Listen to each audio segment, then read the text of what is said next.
Hello my dear students, आज मेरे साथ हम सॉल्व करेंगे वर्कशीट नंबर 31। आज का विषय है हमारा सामाजिक विज्ञान और हम इतिहास का एक बहुत ही इंटरेस्टिंग और मजेदार टॉपिक सॉल्व करने जा रहे हैं, जिस टॉपिक का नाम है यूरोप में राष्ट्रवाद का उदय। अर्थात यूरोप में राष्ट्रवाद का उदय कब और कैसे हुआ, इसके बारे में थोड़ी सी डिस्कशन करेंगे और फिर हम आज के क्वेश्चन आंसर्स को सॉल्व करेंगे। हमारी आज की वर्कशीट जो है वो 15 सितंबर 2020 के लिए है, क्लास 10th के लिए। और चलिए अब हम सॉल्व करते हैं आज की वर्कशीट, यूरोप में राष्ट्रवाद का उदय। चलिए देखते हैं आज हमें क्या दिया गया है इसमें पढ़ने के लिए। सबसे पहले आपको एक पिक्चर दी गई है, आपको ध्यान से इस पिक्चर को देखना है। इस पिक्चर में एक स्टैचू बनी हुई है, सभी लोग जो हैं उन्होंने हाथों में एक फ्लैग लिया हुआ है और कुछ चीजें जमीन पर आपने देखा है लोगों ने फेंका है। तो इस तरीके से लोग एक प्रकार का आंदोलन कर रहे हैं। इस आंदोलन का और इस पिक्चर का इस चैप्टर में, इस अध्याय में, इस पार्ट में बहुत ही महत्व है। और ये जो आपको पिक्चर मेंशन की गई है, ये पिक्चर आपकी बुक में, आपके चैप्टर में भी मेंशन की गई है, तो आप वहां से भी इस पिक्चर को एक बार जरूर देखना। इस पिक्चर पर बेस्ड क्वेश्चन भी आ सकते हैं एग्जाम में। और ये जो पिक्चर है ये बहुत इंपॉर्टेंट है ये यूरोप में राष्ट्रवाद के लिए, तो इसलिए आपको इस पिक्चर को जरूर ध्यान से देखना है। चलिए अब डिस्कस करते हैं हम आज का टॉपिक, राष्ट्रवाद पर फ्रेडरिक सारियू के विचार। फ्रेडरिक सारियू कौन थे? फ्रेडरिक सारियू एक कलाकार थे। कहाँ के कलाकार थे? वो फ्रांस के कलाकार थे। तो वो किस प्रकार के कलाकार थे? वो एक चित्र निर्माण करने वाले कलाकार थे, आप कह सकते हो एक चित्रकार थे। तो फ्रेडरिक सारियू एक चित्रकार थे और अपनी इच्छाओं और अपनी विचारधाराओं को वो अपने चित्रों के माध्यम से व्यक्त किया करते थे। तो फ्रेडरिक सारियू ने क्या विचार व्यक्त किए हैं देखते हैं। 1848 में एक फ्रांसीसी कलाकार फ्रेडरिक सारियू ने 4 चित्रों की एक श्रृंखला बनाई। अर्थात आप कह सकते हो कि फ्रेडरिक सारियू एक चित्रकार, एक कलाकार थे और उन्होंने 4 चित्रों की एक श्रृंखला बनाई, यानी कि 4 चित्र उन्होंने बनाए जो कि बहुत ही प्रसिद्ध हुए थे इस आंदोलन में। इनमें अपने सपनों का एक संसार रचा जो उसके शब्दों में जनतांत्रिक और सामाजिक गणतंत्रों से मिलकर बना था। यानी कि उन्होंने अपनी भावनाओं को, अपने विचारों को अपने चित्रों के माध्यम से व्यक्त किया। वो जो चित्र थे वो लोगों को ये बताते थे एक जनतांत्रिक और एक सामाजिक गणतंत्र राज्य। जनतांत्रिक या सामाजिक गणतंत्र राज्य का अर्थ क्या होता है? जनतांत्रिक यानी जनता का तंत्र, जनतंत्र यानी कि जनता की सत्ता, और सामाजिक मतलब जिसमें समाज का भला सोचा जाए। समाज का अर्थ ही होता है जिसमें सबके बारे में सोचा जाए। समाज किससे बनता है? सबसे मिलकर बनता है। किसी एक इंसान को तो समाज नहीं बोलेंगे ना। समाज का अर्थ होता है सबसे मिलकर जो चीज बनती है वो समाज हो गई। तो सामाजिक अर्थ का मतलब होता है, यहाँ पे बात हो रही है सामाजिक गणतंत्र। ठीक है, यानी कि गण मतलब भी लोग होते हैं, गण का मतलब भी लोग होता है, गणतंत्र का मतलब भी जनतंत्र और गणतंत्र, गणतंत्र जो होता है वो कहीं ना कहीं मीनिंग इनका सिनोनिम होता है। इस प्रकार आप कह सकते हो कि वो किस प्रकार के समाज की कल्पना करते थे? वो एक सामाजिक गणतंत्र या जनतंत्र की कल्पना करते थे और उन्होंने इसी कल्पना को अपने चित्रों के माध्यम से व्यक्त करने का प्रयास किया था। इस श्रृंखला में पहले चित्र में यूरोप और अमेरिका के लोग दिखाए गए हैं। सभी उम्र और सामाजिक वर्गों के स्त्री पुरुष एवं लंबी कतार में स्वतंत्रता की प्रतिमा की वंदना करते हुए जा रहे हैं। यानी कि जो स्टैचू अभी हम बात कर रहे थे पिक्चर में, वो जो स्टैचू है उस स्टैचू का मतलब है स्वतंत्रता यानी कि आजादी। तो लोग अपनी आजादी की मांग कर रहे हैं उस चित्र में। और जो लोग हैं वो कौन से लोग हैं? वो सभी लोग हैं। उन्होंने क्या बोला? सभी लोगों की बात की है उसमें। सभी मतलब सभी उम्र, सभी उम्र का मतलब होता है छोटे बड़े बुजुर्ग सभी टाइप के लोग, ठीक है, हर उम्र के लोग। और उन्होंने सामाजिक, सभी सामाजिक वर्गों के लोगों की बात की है। सभी सामाजिक वर्ग का मतलब होता है सभी पुरुष, सभी स्त्री। इसका अर्थ हुआ कि सभी, सभी का मतलब सब आ गए, बच्चे बूढ़े औरत आदमी, किसी भी जाति के, किसी भी धर्म के, किसी भी तरह के लोग, सबकी बात की है उन्होंने कि सभी जो है वो स्वतंत्रता के लिए लड़ रहे हैं, सभी अपनी आजादी के लिए लड़ रहे हैं और उसके बाद जनतंत्र स्थापित होता है। ये उन्होंने अपनी कल्पना से अपने विचारों को व्यक्त किया है। प्रतिमा के एक हाथ में ज्ञानोदय की मशाल और दूसरे में मनुष्य के अधिकारों का घोषणा पत्र है। जो प्रतिमा है उसके एक हाथ में मशाल है, उस मशाल का अर्थ है ज्ञानोदय, यानी कि ज्ञान, लोगों को अपने अधिकारों का, अपने कर्तव्यों का ज्ञान होगा, तो ज्ञानोदय की मशाल है। दूसरे हाथ में मनुष्य के अधिकारों का घोषणा पत्र है, यानी कि इससे पहले जब राजतंत्र था, निरंकुशवाद था, तो वहां पर जनता को उनके अधिकार नहीं प्राप्त थे। अब वो जनता को क्या उनके लिए, जनता के लिए उनकी क्या विचार है कि जनता के पास अपने खुद के अधिकार होने चाहिए। तो उन्होंने बोला कि वो स्वतंत्रता की जो मूर्त है, जो प्रतिमा है, उसके एक हाथ में घोषणा पत्र है, जो ये साबित करती है कि लोगों को उनके अधिकार प्राप्त होंगे। तो इसलिए एक हाथ में अधिकारों का घोषणा पत्र है। प्रतिमा के सामने जमीन पर निरंकुश संस्थानों के ध्वस्त अवशेष बिखरे हुए हैं। उन्होंने कहा प्रतिमा के सामने कुछ ध्वस्त अवशेष, मैंने आपको बोला ना कि लोगों के बीच में कुछ चीजें सामने बिखरी हुई पड़ी हुई है, उनको कहा जा रहा है ध्वस्त अवशेष। अवशेष मतलब होता है कोई चीज जब खत्म हो जाती है, जैसे हम कहते हैं ना जल गई या खत्म हो गई, तो जब कोई चीज खत्म होकर वेस्ट मटेरियल बन जाती है तो उसको अवशेष बोलते हैं। और ध्वस्त मतलब जो तबाह हो जाती है। ठीक है, तो क्या ध्वस्त हुआ है, मतलब वो जो चीजें आप नीचे कह सकते हो, जो कचरा नीचे पड़ा हुआ है, वो किस चीज का एग्जाम्पल है? वो एग्जाम्पल है राजतंत्र का, यानी कि राजतंत्र जो है उसका अंत हो चुका है। जमीन पर प्रतिमा के सामने जमीन पर निरंकुश संस्थानों के ध्वस्त अवशेष पड़े हैं। निरंकुश मतलब निरंकुशवाद जो वहां पर था, निरंकुशवाद मतलब वहां का राजतंत्र, जो वहां राजाओं की सत्ता थी, जो मनमाने ढंग से शासन करती थी और जनता का शोषण करती थी, तो उसका अंत हो चुका है। तो वो एग्जाम्पल किसके लिए है, वो किसको प्रिटेंड कर रहे हैं, वो दिखा रहे हैं, वो जो ध्वस्त अवशेष है वो राजतंत्र का अंत दिखा रहे हैं। तो ये था फेडरिक सारियू के विचार। चलिए आगे देखते हैं 1789 की फ्रांसीसी क्रांति एवं राष्ट्रवाद। राष्ट्रवाद की पहली स्पष्ट अभिव्यक्ति 1789 में फ्रांसीसी क्रांति के साथ हुई थी। फ्रांसीसी क्रांति में जो राजनीतिक और संवैधानिक बदलाव हुए उनसे प्रभुसत्ता जनतंत्र से निकलकर फ्रांसीसी नागरिकों के समूह में हस्तांतरित हो गई। अर्थात फ्रांसीसी क्रांति जब हुई तो एक बहुत बड़ा बदलाव हुआ और बदलाव के कारण राजनीति का अंत हुआ, राजतंत्र का अंत हुआ, और राजतंत्र का अंत होने के बाद जो प्रभुसत्ता थी, प्रभुसत्ता का अर्थ होता है जो सत्ता थी, वो किसके हाथ में आ गई? वो राजतंत्र से निकलकर फ्रांस के नागरिकों के हाथ में आ गई, यानी हस्तांतरित मतलब ट्रांसफर हो गई। किसके हाथ में? राजाओं के हाथ से जनता के हाथ में ट्रांसफर हो गई। क्रांति ने घोषणा की कि अब लोगों द्वारा राष्ट्र का गठन होगा और वे ही इसकी नियति तय करेंगे, यानी कि जो जनता है, जो लोग हैं, वो ही राष्ट्र का गठन करेंगे और उनके द्वारा ही इसकी नीति तय होगी, यानी राजाओं का अब शासन नहीं होगा, राजाओं का शासन का अंत हो जाए। तो आगे कहते हैं 19वीं सदी के दौरान राष्ट्रवाद एक ऐसी ताकत बनकर उभरा जिसने यूरोप के राजनीतिक और मानसिक जगत में भारी परिवर्तन ला दिए।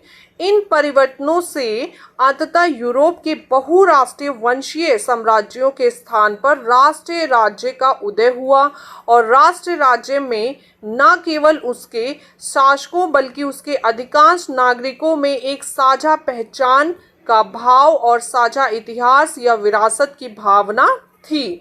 तो इस प्रकार आप कह सकते हो कि 19वीं सदी के दौरान राष्ट्रवाद जो उभरा फ्रांस में, उसके कारण एक बहुत बड़ी ताकत बनकर सामने उभर कर आई, और ये जो ताकत थी जिसने यूरोप के राजनीतिक मानसिक जगत में भारी परिवर्तन ला दिया। आप कह सकते हो कि यहाँ की जो लोगों की भावनाएं थी उनमें भारी परिवर्तन आया, लोगों की सोच में परिवर्तन आया। इन परिवर्तनों से अंततः यूरोप के बहुराष्ट्रीय वंशीय साम्राज्य यानी बहुराष्ट्रीय वंश साम्राज्य जो थे उनके स्थान पर उनकी जगह किसने ले ली, अब राष्ट्र राज्य ने ले ली, यानी राष्ट्र राज्य का उदय हो गया, यानी जनता का शासन स्थापित हो गया और जनता का शासन सत्ता प्रारंभ हो गई।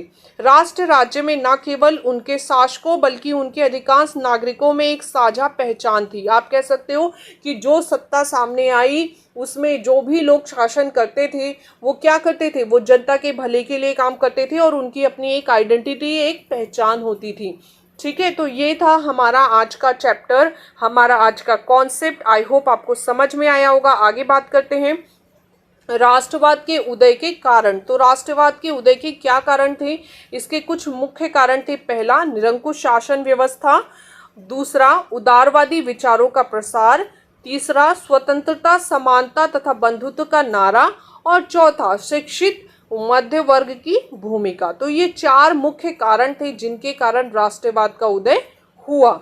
ठीक है, तो आज हम बात करते हैं हमारे प्रश्नों की। हमारा पहला प्रश्न है 1789 की फ्रांसीसी क्रांति राष्ट्रवाद की पहली स्पष्ट अभिव्यक्ति थी, स्पष्ट कीजिए। और आज का हमारा दूसरा प्रश्न है निरंकुश शासन व्यवस्था क्या थी, प्रतिमा के सामने इसके ध्वस्त अवशेष जमीन पर क्यों बिखरे हुए, यह किस बात का प्रतीक है। और हमारा तीसरा प्रश्न है 19वीं शताब्दी के यूरोपीय राष्ट्रवाद की प्रकृति को लिखिए। और आज का अंतिम प्रश्न है फ्रेडरिक सारियू के चित्रों की प्रमुख विशेषताओं की पहचान कीजिए। तो ये हैं हमारे आज के चारों प्रश्न। अब हम बात करते हैं आज के प्रश्नों के उत्तरों की। तो बच्चों, आज का हम अपना पहला प्रश्न सॉल्व करने जा रहे हैं। आज का पहला प्रश्न है 1789 की फ्रांसीसी क्रांति राष्ट्रवाद की पहली स्पष्ट अभिव्यक्ति थी, स्पष्ट कीजिए। आपको यहाँ बताना है कि 1789 की फ्रांसीसी क्रांति राष्ट्रवाद की पहली स्पष्ट अभिव्यक्ति थी। आपके अनुसार ये किस प्रकार स्पष्ट अभिव्यक्ति थी, ये आपको बताना है। चलिए देखते हैं इसका उत्तर। 1789 यानी कि 1789 की फ्रांसीसी क्रांति राष्ट्रवाद की पहली स्पष्ट अभिव्यक्ति थी, क्योंकि इसके द्वारा फ्रांस में पहली बार जनतंत्र स्थापित हुआ तथा राजतंत्र का अंत हुआ। इसका अर्थ तो आप समझ ही गए होंगे। जनतंत्र यानी जनता का तंत्र, यानी कि जनता की सत्ता, और राजतंत्र यानी राजा का तंत्र, राजा की सत्ता। तो राजा की सत्ता का अंत हो गया और किसका प्रारंभ हो गया, जनसत्ता का प्रारंभ हो गया। पहली बार राजतंत्र को समाप्त कर सत्ता फ्रांसीसी जनता के हाथों में सौंपी गई तथा देश को एकजुटता रूप में देखा गया, यानी कि देश की जो जनता थी वो सब एक हो गई, सब लोग मिलकर, सभी धर्म और जाति के लोग एक हो गए और उन्होंने राजतंत्र को समाप्त किया और अपनी जनतंत्र सत्ता को स्थापित किया। ये है हमारा प्रथम क्वेश्चन का उत्तर। अब हम बात करते हैं हमारे सेकंड प्रश्न की। आज का हमारा दूसरा प्रश्न है निरंकुश शासन व्यवस्था क्या थी, प्रतिमा के सामने इसके ध्वस्त अवशेष जमीन पर क्यों बिखरे हुए हैं। इसका उत्तर है निरंकुश शासन व्यवस्था का अर्थ है ऐसी व्यवस्था जिस पर किसी का कोई नियंत्रण ना हो। निरंकुश नाम से ही पता चल रहा होगा, अनियंत्रित सत्ता, अर्थात ऐसी सत्ता जिसमें किसी का कोई नियंत्रण ही ना हो, यानी कि जो सत्ताधारी है, यानी कि जो राजा है, सिर्फ वो अपने अनुसार काम करता है और वो किसी की नहीं सुनता, उसे बोलते हैं अनियंत्रित सत्ता। फ्रांस में राजतंत्र के कारण राजाओं पर किसी का कोई नियंत्रण नहीं था, जिसके फलस्वरूप वे निरंकुश शासक के रूप में कार्य करते थे, यानी कि जो राजा थे वो अपने अनुसार काम करते थे, किसी भी जनता के, मनुष्य की बात नहीं सुनते थे। प्रतिमा के सामने इसके ध्वस्त अवशेष जमीन पर बिखरे हुए का अर्थ है कि निरंकुश शासकों का अंत, यानी कि जो निरंकुश शासक थे, जो राजतंत्र था, उसका अंत। क्योंकि अगर जनता के अनुसार काम ही नहीं होगा, राजा काम किसके लिए करता है, अपनी जनता के लिए। यदि जनता संतुष्ट नहीं है, जनता के लिए कार्य ही नहीं हो रहा है और जनता परेशान है, तो वो क्या करेगी, राजतंत्र को समाप्त करेगी। तो यही हुआ, निरंकुशवाद का समाप्त किया गया, राजा के तंत्र को यहाँ पर समाप्त किया गया। राजतंत्र अथवा निरंकुशवाद एक ऐसी प्रणाली जिसमें एक राजा समस्त अधिकारों को प्राप्त कर जनता का शोषण करते हैं और राजाओं पर किसी का कोई भी नियंत्रण नहीं होता, जिसके फलस्वरूप वे अपनी सत्ता तथा अधिकारों का उपयोग करते हुए ऐसे निर्णय लेते हैं जिससे जनता को विभिन्न प्रकार की समस्याओं का सामना करना पड़ता है और जनता ने परेशान होकर इस प्रणाली का विरोध करना प्रारंभ किया। तो फ्रांस में क्या हुआ, जनता ने इस प्रणाली का विरोध किया। जब राजा इस तरह के फैसले ले रहा था जिससे जनता संतुष्ट नहीं थी और जनता को समस्याओं का सामना करना पड़ रहा था, तो जनता ने क्या किया, उसका विरोध किया और इस प्रणाली का अंत किया, इस सत्ता को, राजतंत्र को खत्म किया तथा निरंकुशवाद को समाप्त करने के लिए प्रदर्शन करने प्रारंभ किए। यानी कि फ्रांस की जो जनता थी उन्होंने प्रदर्शन करने शुरू किए। जमीन पर ध्वस्त अवशेष निरंकुशवाद तथा अथवा राजतंत्र को समाप्त करने का प्रतीक था। जो जमीन पे ध्वस्त बताया गया है अवशेष, उसका अर्थ है कि हमें ये शासन नहीं चाहिए, ये राजतंत्र का अंत है। उन्होंने उसको ध्वस्त करके दिखाया था कि ये राजतंत्र है और जिसको हमने ध्वस्त यानी कि समाप्त कर दिया है, अब इस राजतंत्र का अंत हो चुका है, अब ये राजतंत्र इस देश में नहीं होगा। अब हम बात करते हैं आज के तीसरे प्रश्न की। आज का तीसरा प्रश्न है 19वीं शताब्दी के यूरोपीय राष्ट्रवाद की प्रकृति को लिखिए। आपको 19वीं शताब्दी के यूरोपीय राष्ट्रवाद की किस प्रकार की प्रकृति थी उसे लिखना है। तो इसका उत्तर है 19वीं शताब्दी में यूरोपीय राष्ट्रवाद विभिन्न कारणों से उभरकर सामने आया तथा ये सभी कारण एक आंदोलन का रूप लेकर जनसत्ता को स्थापित करने के लिए अग्रसर हुआ। अर्थात आप ये कह सकते हो कि यूरोप में एक राष्ट्रवाद स्थापित हुआ और वो जो राष्ट्रवाद था कई कारणों से उभरा था और वो जो कारण थे वो एक आंदोलन का रूप लेकर चले गए। धीरे धीरे करके जनसत्ता स्थापित होने लगी और लोग जो थे इस जनसत्ता में शामिल होते चले गए। 19वीं शताब्दी के यूरोपीय राष्ट्रवाद के कारण इस प्रकार हैं, जैसे साझी विरासत, एक समान इतिहास, एक भाषा, एक संस्कृति, एक ही विचारधारा, जिसके फलस्वरूप यह एक राजनीतिक, सांस्कृतिक तथा जन आंदोलन के रूप में उभरकर सामने आया। तो ये है हमारा उत्तर नंबर 3। अब हम बात करते हैं प्रश्न नंबर 4 की। हमारा आज का चौथा प्रश्न है फ्रेडरिक सारियू के चित्रों की प्रमुख विशेषताओं की पहचान कीजिए। इसका उत्तर है फ्रेडरिक सारियू एक फ्रांसीसी कलाकार थे। जैसा कि आप पहले ही पढ़ चुके हैं कि फ्रेडरिक सारियू एक बहुत ही अच्छे कलाकार हुआ करते थे। इन्होंने फ्रांसीसी क्रांति में अपने विचार चित्रों के माध्यम से व्यक्त किए थे। आप अगर अपनी बुक का ये चैप्टर ओपन करके देखेंगे तो वहां पे कुछ पिक्चर्स मेंशन की गई हैं। जो पिक्चर्स मेंशन की गई हैं वो फ्रेडरिक सारियू की हैं, जिसके द्वारा उन्होंने अपनी विचारों को व्यक्त करने का प्रयास किया है। इनके बनाए चित्र इस क्रांति में अत्यधिक प्रसिद्ध हुए थे। यानी कि ये जो क्रांति चल रही थी, फ्रांस की क्रांति, इसमें इनके बनाए हुए जो चित्र थे वो बहुत ही मशहूर, बहुत ही पॉपुलर हो गए थे। इनके मुख्यतः 4 प्रमुख चित्र प्रसिद्ध हुए, जिनका अर्थ जनतंत्र का अंत तथा राजतंत्र का अंत तथा जनतंत्र को स्थापित करना था। यानी कि इन्होंने ऐसे चित्र बनाए थे, अपनी विचारों को प्रकट किया था, जिसके माध्यम से लोगों को यह समझ में आया कि राजतंत्र का अंत होना चाहिए और जनतंत्र को स्थापित करना चाहिए। इन्होंने चित्रों के माध्यम से लोकतांत्रिक व सामाजिक गणतंत्र की कल्पना की थी।